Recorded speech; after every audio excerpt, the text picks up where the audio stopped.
نرحب بكم متابعينا الأوفياء وكنتمنى تكونوا بخير وعلى خير أحوالكم طيبة ويلقاكم هذا الفيديو وانتم في أتم الصحة والعافية. اليوم إن شاء الله ضمن فيديو جديد ووصفة جديدة غادي نقترح عليكم حلوى ديال الطفولة، حلوى ديال الكوك ديال درهم بطريقة سهلة وجد مبسطة.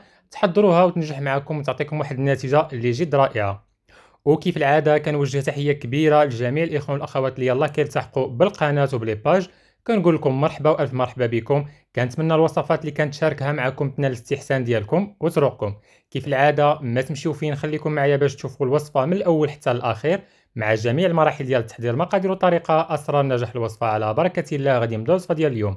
ما تمشيو فين، خليكم معايا.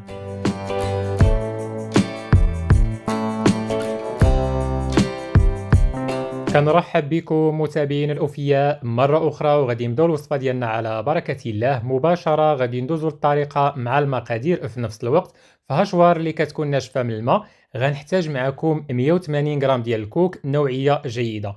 بالنسبة لهاد الحلوى بالخصوص، كل ما كان الكوك نوعية جيدة كل ما الحلوى ديالنا كتجي معلكة وكتعطينا واحد النتيجة اللي زوينة بزاف. هنا كيف ما لاحظتوا معايا كنحاول نطحن داك الكوك على الأقل 2 طحنات، يعني ما نطحنوش أكثر من القياس. غير كنلاحظوا ان الكوك ديالنا تطحن معنا واحد شويه وكيولي هكا مرمل على هذا الشكل هذا، فحنا كنحبسوا. لذلك دائما خذوا كوك نوعيه جيده باش اي حاجه تحضروا بها سواء المعلكات ولا اي حلوه بصفه عامه كتعطيكم واحد النتيجه اللي هي زوينه بزاف. هنا غنضيف معكم 250 غرام ديال السكر كلاصي الا كانت متوفره. ما كانش عندكم متوفره غتاخذوا سنيده وغطحنوها كيف ما غنخدم معكم على هذا الشكل هذا. لذلك دائما كان عندكم سكر كلاصي خدموا به، ما كانش عندكم متوفر فانتوما في هذه المرحله هذه غتاخذوا سنيده وكطحنوها وكتضيفوها مع الكوك ديالكم. عندنا 180 غرام ديال الكوك، عندنا 250 غرام ديال السكر.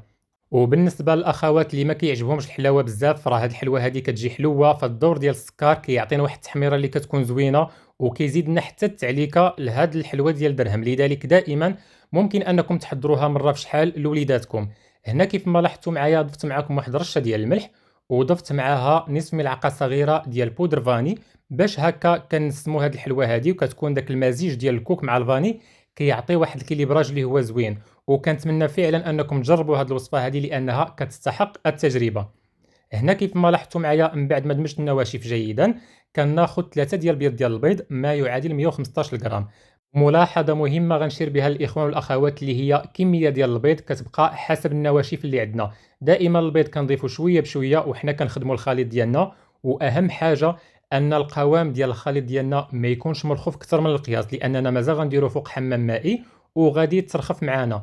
لذلك دائما حاولوا انكم كتضيفوا بيض البيض الجهد اللي غادي يجمع لكم الخليط ديالكم وكتحبسوا باش هكا مني كنخدموا الحلوه ديالنا وكنخليوها تبات ليله كامله وكنبداو نشكلوا فيها.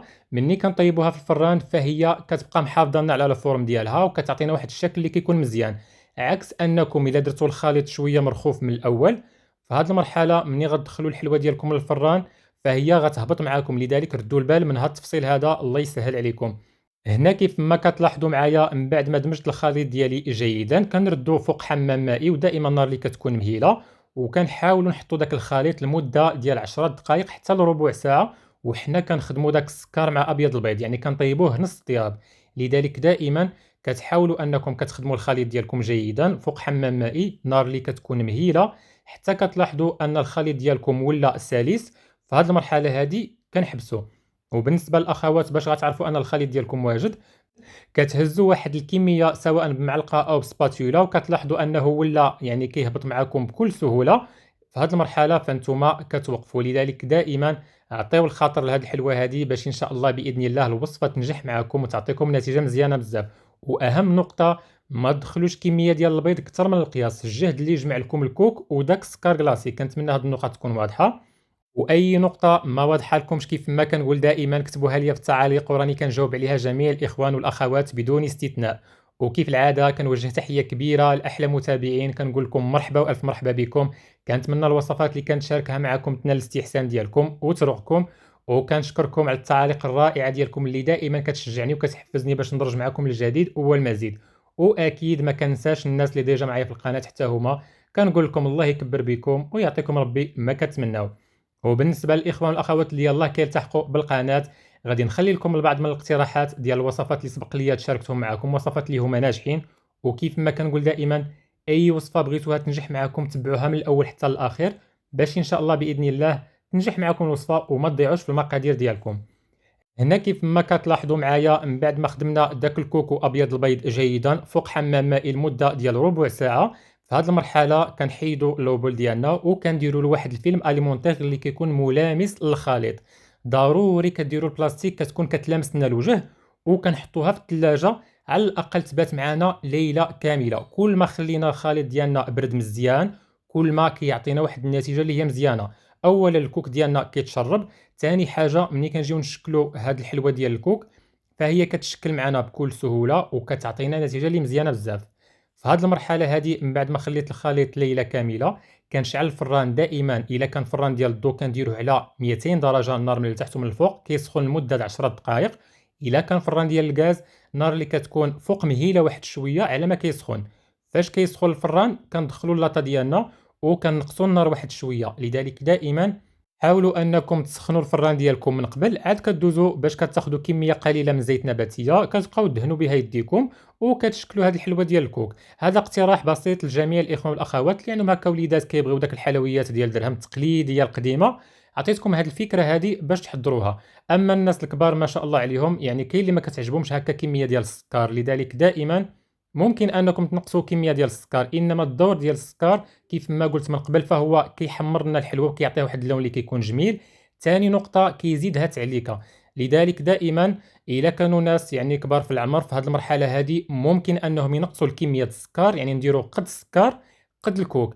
اما الا كانوا غير الوليدات مره في شحال ما كاين حتى اشكال، يعني مره في الشهر ولا في الشهرين ماشي مشكل انكم تحضروا لهم هذه الحلوه هذه، احسن ما انكم كتشريوها من الزنقه. هنا كيف ما كتلاحظوا معايا دائما اللاطه اللي كتكون مفرشه بورق الطهي او السيلبات اللي عندكم متوفر، وكتبقاو دهنوا يديكم بزيت نباتيه. كتشكلوا الكويرات على حسب الرغبه ديالكم، كبار ولا صغار كيبقى لكم نتوما الاختيار. انا هنا ما عبرتش معكم، انما الا بغيتوا ديروا هكا قياس اللي يكون يعني تقريبي، غديروا 26 غرام في كل حبه وكتحطوهم هكا مباعدين واحد شويه. لان هاد الحلوه هادي فاش كندخلوها الفران الحجم ديالها كيكبر وكتعطي واحد الشكل اللي كيكون جميل. اهم نقطه اننا كنكونوا مسخنين الفران من قبل، النار اللي كتكون مرتفعه واحد شويه. ملي كندخلوا الحلوه ديالنا كنقصوا النار اللي كتكون مهيله، ودائما مع المراقبه المستمره. كان الفران ديال الضوء النار من التحت ومن الفوق حتى كتحمر الحلوه وكتطيب معنا. كنخرجوها كنخليوها حتى كتبرد تماما، عاد كنحيدوها وكنقدموها على هذا الشكل هذا.